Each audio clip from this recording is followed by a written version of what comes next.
గణపతి ఏకదంతుడు ఎలా అయ్యాడు? వినాయకుడికి ఒకే దంతం ఎందుకుంటుందో మీకు తెలుసా? తన సొంత దంతాన్ని తనే ఎందుకు విరగ్గొట్టుకున్నాడు? దీని వెనుక ఉన్న రెండు అద్భుతమైన కారణాలు ఇవే. మొదటి కథ ప్రకారం ఒకసారి పరశురాముడు శివుణ్ణి దర్శించుకోడానికి కైలాసానికి వస్తాడు. కాని ద్వారం వద్ద ఉన్న గణేశుడు ఆన్ని అడ్డుకుంటాడు.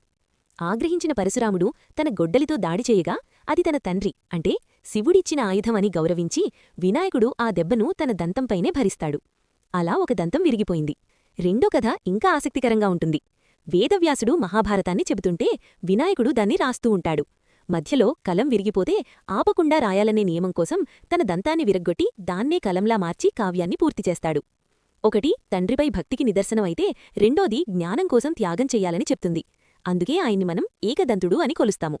మీరు వినాయక భక్తులైతే వెంటనే జై గణేశ అని కామెంట్ చేయండి. ఇలాంటి మరిన్ని ఆధ్యాత్మిక రహస్యాల కోసం భక్తి తెలుగుని సబ్స్క్రైబ్ చేసుకోండి.